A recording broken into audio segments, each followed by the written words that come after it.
आज राष्ट्रीय स्वयंसेवक संघ, जिसका ऑनलाइन रजिस्ट्रेशन हो चुका है, उसका आज 5वां वर्धापन दिवस है। मैं इस संघ के अध्यक्ष जी जनार्दन मून साहब को मुबारकबाद देता हूं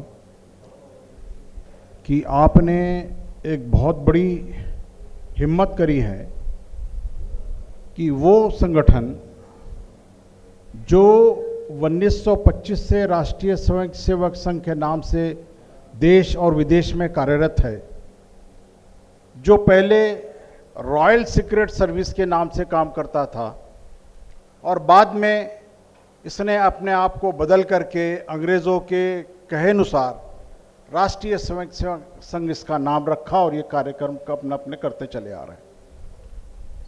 लेकिन इस संगठन को इतना गुमान था, इतना घमंड था कि उसने भारत के संविधान को कभी पढ़ने की कोशिश नहीं करी या समझने की कोशिश नहीं करी कि इस देश में 1947 के बाद अगर राज चलेगा, कोई काम चलेगा, कोई संगठन चलेगा, कोई पॉलिटिकल पार्टी चलेगी, तो उसको इस संविधान के तहत रजिस्ट्रेशन करना पड़ेगा।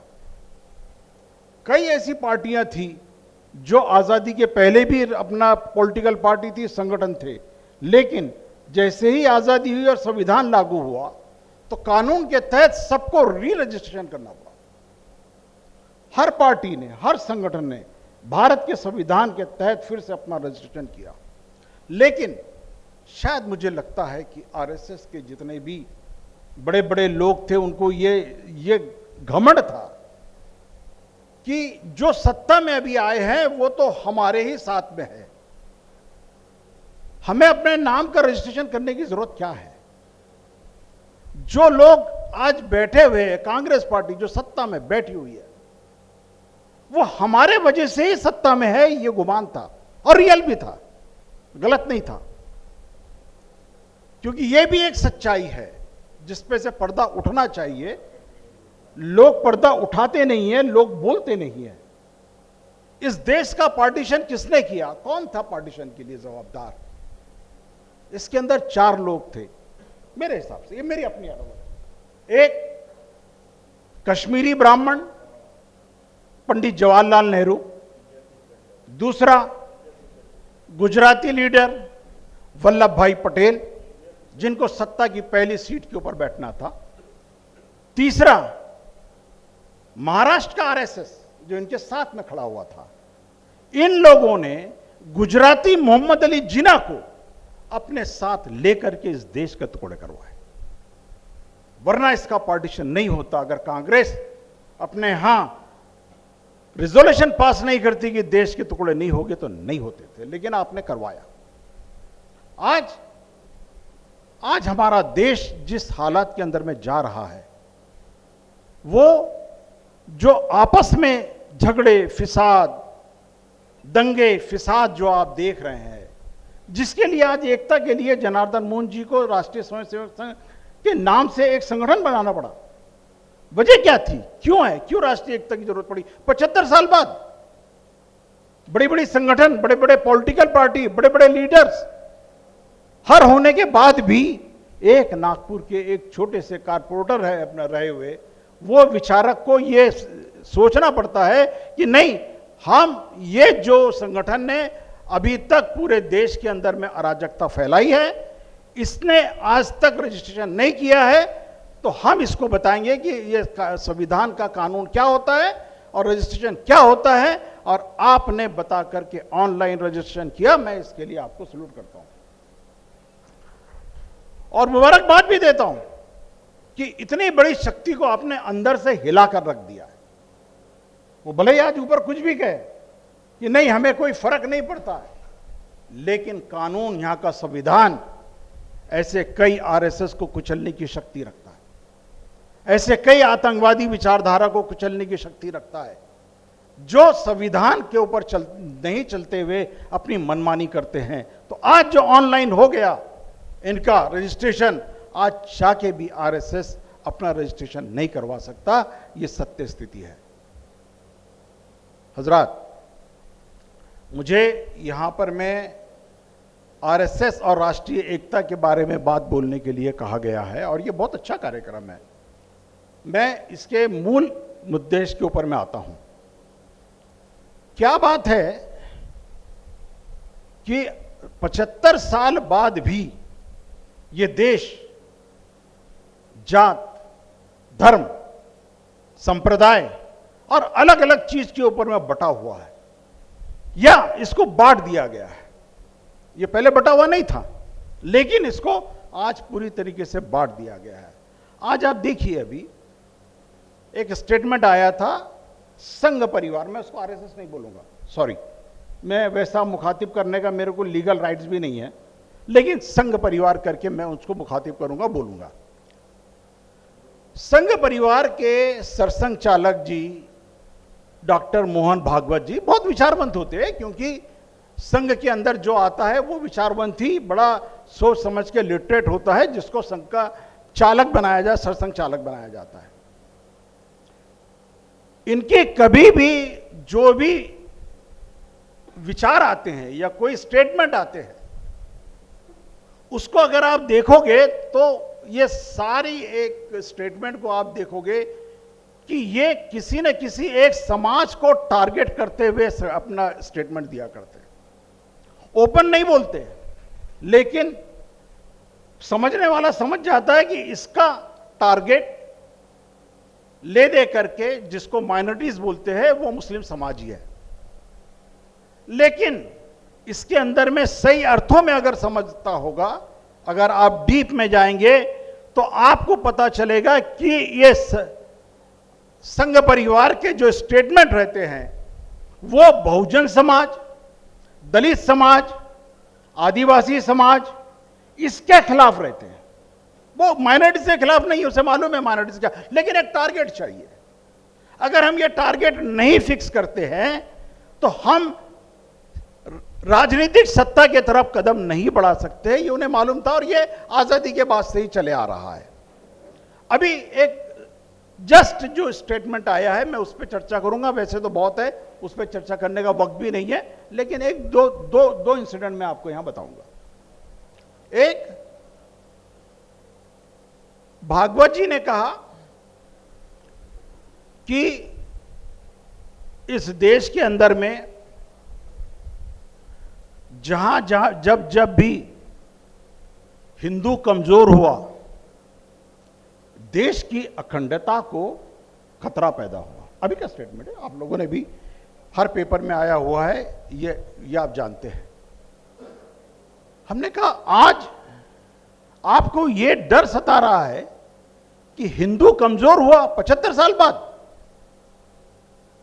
आजादी के 75 साल बाद भी अगर हिंदू कमजोर होता है और देश की अखंडता को खतरा होता है, तो पहले सवाल यह पैदा होता है कि हिंदू कौन? What is the definition of Hindu? वो बताए ना, वो बताने की कोशिश नहीं करते कभी भी। जाइए, सोमनाथ शास्त्री जो पूर्व केंद्रीय मंत्री रहे हैं, बहुत बड़े लिटरेटर रहे हैं, आप सब लोग जानते भी हैं। सोमनाथ शास्त्री जी का स्टेटमेंट है, हिंदू शब्द हमारे हिंदू संस्कृति से इसका कोई लेन देन नहीं है, यह धर्म का ही नहीं है। धर्म तो सनातन धर्म है, ये हिंदू शब्द आया कहां से? ये तो 1200 साल पहले हिंदू शब्द था ही नहीं। हिंदू शब्द तो 1200 साल पहले आया, जब टर्की के लोग आए, विदेश के लोग आए, जिन्होंने यहां पे सिंधु नदी के तरफ रहने वालों को इसको हिंदू कहा, तब यह शब्द सामने आया। लेकिन उसके पहले किसी भी वेद पुराण के अंदर में वो बता दे कि कहीं हिंदू शब्द है, आपको कहीं नहीं मिलेगा। लेकिन आज वो ये बोलते हैं हिंदू खतरे में है, जबकि हिंदू शब्द में आपको बताओ ये संस्कृत का शब्द नहीं है, ये हिंदी का भी शब्द नहीं है, ये फारसी शब्द है। फारसी शब्द है। फारसी की डिक्शनरी अगर आप खोलोगे तो आपको हिंदू शब्द का मतलब मिल जाएगा कि हिंदू क्या है, और बहुत खतरनाक इसका मीनिंग है। मैं बोलना भी नहीं चाहता, बोल भी दूं तो बहुत बुरा लगता है कि किसको हम क्या बोल रहे हैं, इसलिए मैं उसका शब्द का डेफिनेशन नहीं बताना चाहता हूं, लेकिन है बहुत गलत।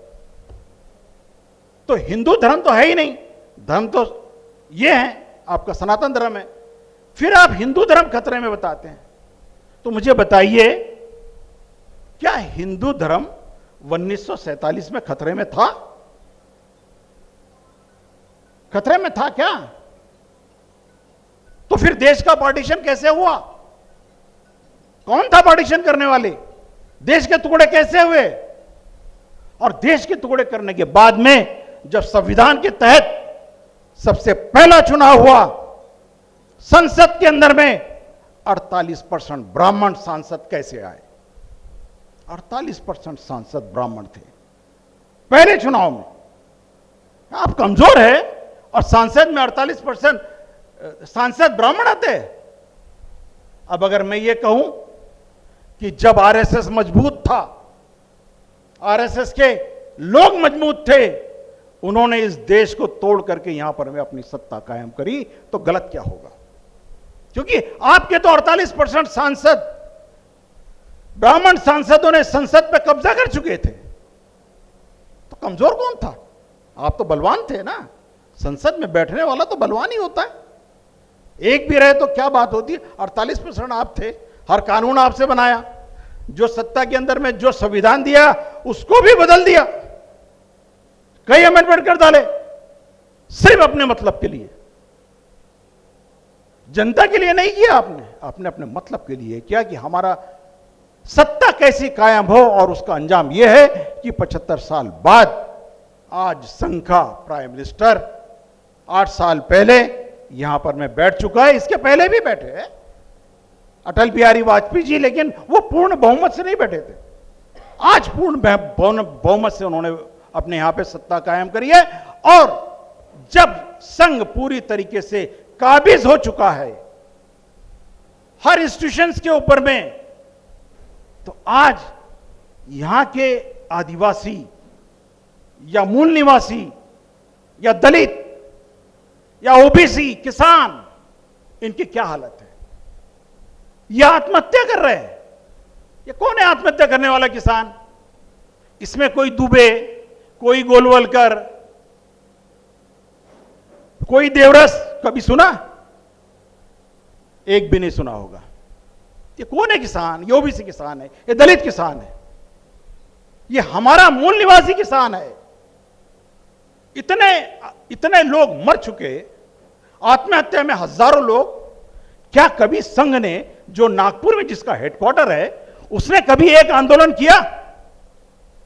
मैं इस हिंदू समाज का हम पूरा ठेकेदार है और हमारा ही ये आदमी आत्महत्या कर रहा है, फैमिली की फैमिली बर्बाद होते चली जा रही है, कभी रोड पे आया?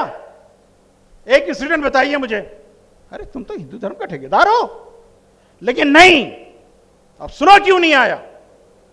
वजह यह है कि ये किसान जो मर रहा है, इसके लिए जिम्मेदार कौन है? सरकार नहीं, इसके लिए जिम्मेदार है गुजराती मारवाड़ी व्यापारी।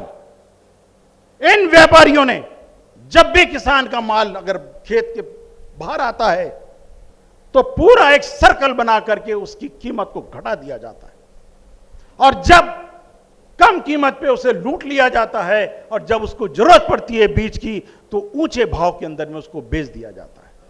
क्यों? इन गुजराती मारवाड़ी व्यापारियों के खिलाफ आरएसएस अभी तक नहीं उठा। इसलिए नहीं उठा क्योंकि आरएसएस को इन्हीं व्यापारियों से कमीशन मिलता है और इन्हीं कमीशन के ऊपर में आरएसएस चलता है। तो मेरा यह कहना है, मैंने भी अभी संविधान चौक के ऊपर में कहा था, the RSS is a killer, संघ परिवार is a killer of the किसान। मैंने संविधान चौक पे कहा, अभी तक उसका जवाब मुझे संघ परिवार की तरफ से नहीं मिला है। तो मेरे भाइयों, एक चीज समझ लो, जो देश में चल रहा है, जिस तरह से भी चीज चल रही है, उसके हर पीछे संघ परिवार का अपना फुल कंट्रोल है। इसने सारे समाजों को तोड़ डाला है।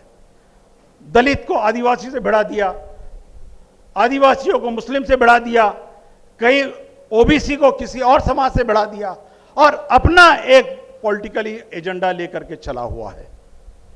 सबसे बड़ा मुद्दा लेकर के चलता है वो गाय का। गाय माता है, ठीक है, बहुत अच्छी बात है, इसको नहीं काटना चाहिए, वो भी ठीक है, लेकिन मुझे बताएं आरएसएस कि तुम्हारा जब एक राज महाराष्ट्र के अंदर में तुम्हारी सत्ता होती है तो यहां पर में गाय बैन होती है, और वही तुम्हारी सत्ता जब गोवा में आती है तो गाय की बिरयानी तुम सारे लोगों को खिलाते हो। यह कौन सा राज्य है? यह कौन सा तुम्हारा दो मुही अपना ये कार्यक्रम है कि एक जगह गाय तो माता है और दूसरी जगह तुम ही खिलाता है? ये क्या तमाशा बचा के रखा है? अभी कुछ दिन पहले सिवनी के अंदर में 2 आदिवासियों को मार दिया गया, सिवनी के अंदर में गाय के इसके ऊपर में। क्यों मारा भाई? आपको लगा बताया क्या गया?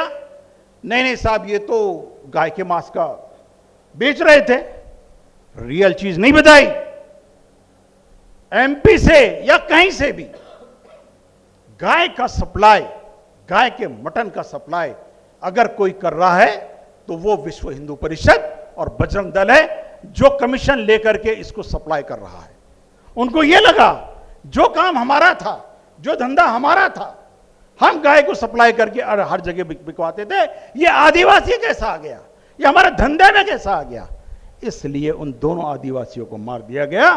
कोई बोलने को तैयार नहीं था। हमने ट्वीट किया, हमने ट्वीट करके बोला नहीं, ये इसलिए नहीं मारा कि ये मांस का सप्लाई कर रहा था, ये इसलिए मारा कि विश्व हिंदू परिषद और बजरंग दल के धंधे के अंदर में ये आड़े आ चुके थे। तो जो आज गाय के धंधे का पूरा कमीशन इन आरएसएस के लोगों को जा रहा है, जिनसे इनके संग पूरी तरीके से चल रहा है। कई चैनल ने ओपन कर दिया है कि गुजरात और राजस्थान के बॉर्डर पे 1 करोड़ रुपए का कमीशन पर डे सप्लाई करने के लिए इसी संघियों को मिलता है। तो मेरे भाइयों, ये सारी चीज जो एक एक चीज लेकर के आप जो मुसलमानों के खिलाफ जो एक माहौल बना के रखे हो और जो डरा करके लोगों को बता रहे हो कि हम खतरे में है, ये खतरा मुसलमान से नहीं है। अरे मुसलमान तो 18-15% है यार, 15 से 18%। तुम बोलते हो नहीं नहीं नहीं, इनकी आबादी बढ़ जाएगी, इनकी आबादी बढ़ जाएगी, इससे खतरा है। तो फिर एक बात सुनो, मेरा संघ को भी मैंने एक बार 2006 के अंदर में एक प्रेस कॉन्फ्रेंस के अंदर में, जब मेरे को दुबे करके एक पत्रकार थे, उन्होंने मेरे से यह सवाल पूछा था कि हामिद साहब, अभी देवव्रत जी का एक स्टेटमेंट था कि हिंदू ज्यादा बच्चे पैदा करे, तो आपका क्या कहना है? मैंने कहा हम तो आए थे दूसरी चीज के लिए, दूसरे मुद्दे के लिए, लेकिन आपने पूछ लिया है, बहुत अच्छी बात है। मैंने कहा देखिए, जो भी सत्संग चालक होता है वो बड़ा लिटरेट होता है, बहुत समझदार होता है, ऐसा सबका मानना है, तो हम भी उसी को मानते हुए, या तो देवव्रत जी डर गए हैं या डरा रहे, 2 ही चीज कर रहे हैं। जनसंख्या के मामले में, मुस्लिम के जनसंख्या बढ़ने के मामले में, या तो देवव्रत जी डरा रहे हैं या डर गए हैं।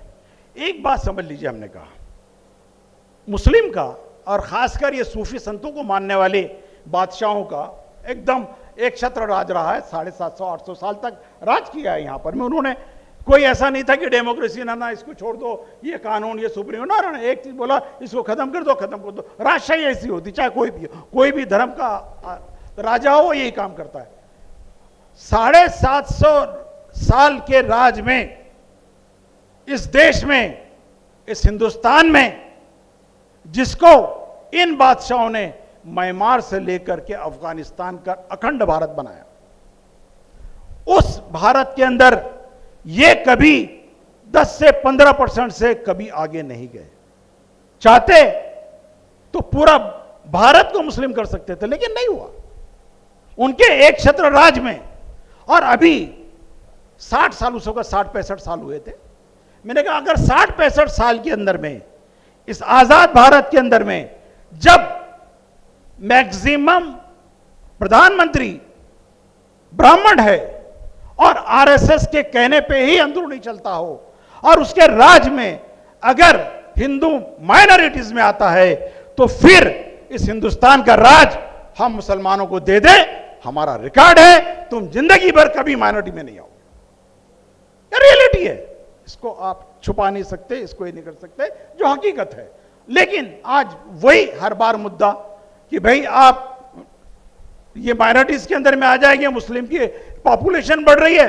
अभी एक स्टेटमेंट आया, वो स्टेटमेंट भी आपको बताता हूं साहब, अगर हमने पॉपुलेशन को कंट्रोल नहीं किया तो यहां पर में मुस्लिम बढ़ जाएगा। अभी हुआ क्या है सुनिए, देश की जन्म दर 2 पॉइंट समथिंग है और वही मुस्लिम की जन्म दर भी 2 पॉइंट समथिंग है, और यह स्टेटस का रिपोर्ट है, गवर्नमेंट का रिपोर्ट है।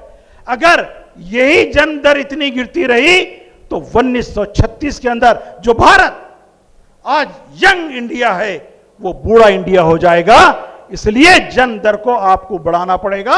जन्म दर का तमाशा करके चीन, जिसने एक बच्चा पैदा करने की कोशिश करी, आज उसका हाल यह है कि चीन बूढ़ा होते चला गया। उसने अपनी पॉलिसी को चेंज कर दिया और वो एक के जगह 2 और 3 बच्चे के ऊपर में आ चुका है।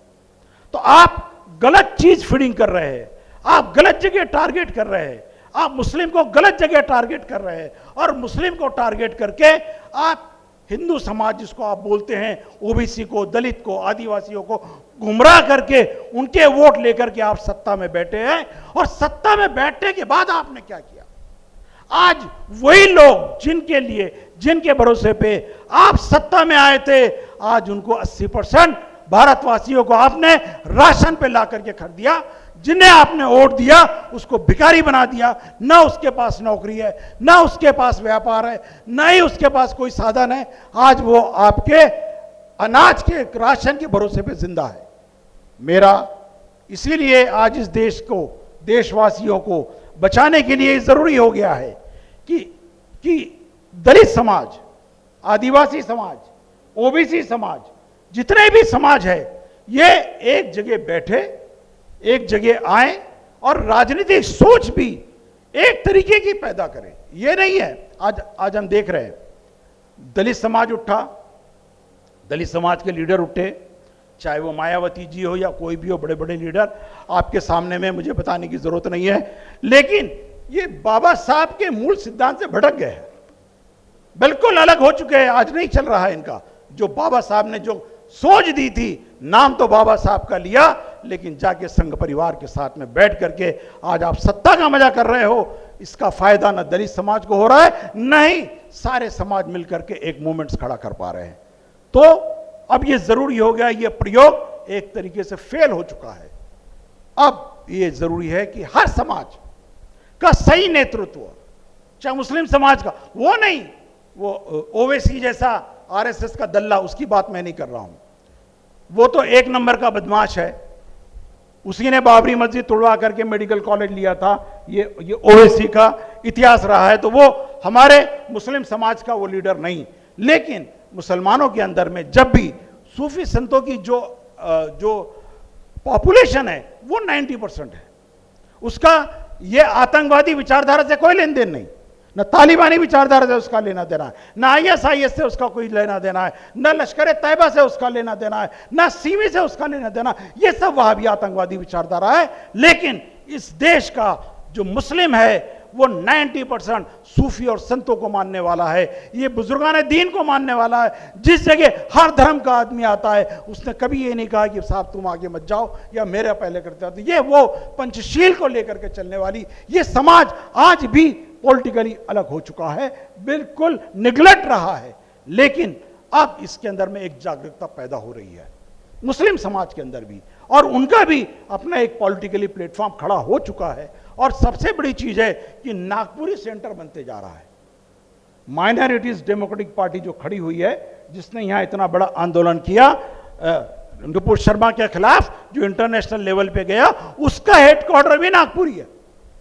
उसके भी जो पदाधिकारी है वो महाराष्ट्रियन है, महाराष्ट्रियन मूल के है, कोई बाहर का नहीं रखा हमने। इसीलिए आज जगह जगह भी इनका चल रहा है। और मेरा खुद का एक ऑर्गेनाइजेशन जो ईमान तंजीम, ये हिंदुस्तान की वाहिद आतंकवादी संगठन है जो पूरे देश के अंदर में चल रही है, जो हर तरीके से आतंकवाद का विरोध करती है, चाहे वो आईएसआईएस हो, चाहे वो लश्कर तैयबा हो, चाहे जैसे मोहम्मद हो। हमने तो कहा आरएसएस को, तुमको भी अगर आतंकवाद से विरोध करना है तो आइए हमारे साथ। लेकिन आरएसएस आने को तैयार नहीं है, क्योंकि उसका खुद का आरएसएस का आतंकवाद का संगठन है, इसलिए वो आतंकवाद का विरोध नहीं करेगी। लेकिन हमारे समाज के अंदर में हमने पूरी तरीके से आतंकवाद का विरोध किया है और सब समाज को लेकर के चलने के लिए हम आह्वान करते हैं। और आज जिस तरीके से यहां पर में मूल साहब ने एक प्लेटफॉर्म दिया कि सब समाज को आने का, इसलिए मैं सभी को, आदिवासियों को, किसानों को,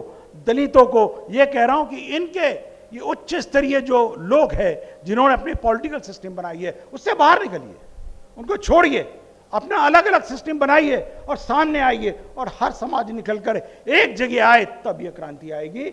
और मुझे उम्मीद है ये क्रांति अब रुकने वाली नहीं, ज्यादा दिन तक संघ परिवार पूरे भारतवासियों को बेवकूफ नहीं बना सकता। उसका चाल चरित्र चेहरा इन 8 सालों के अंदर में दिख चुका है, उसका बुर्का फट चुका है। इसलिए ये आरएसएस जो जनार्दन मोहन जी ने बनाया है उसकी आज सख्त जरूरत है। इतना ही कहते हुए मैं अपने 2 शब्द खत्म करता हूं। जय महाराष्ट्र, जय भारत, धन्यवाद।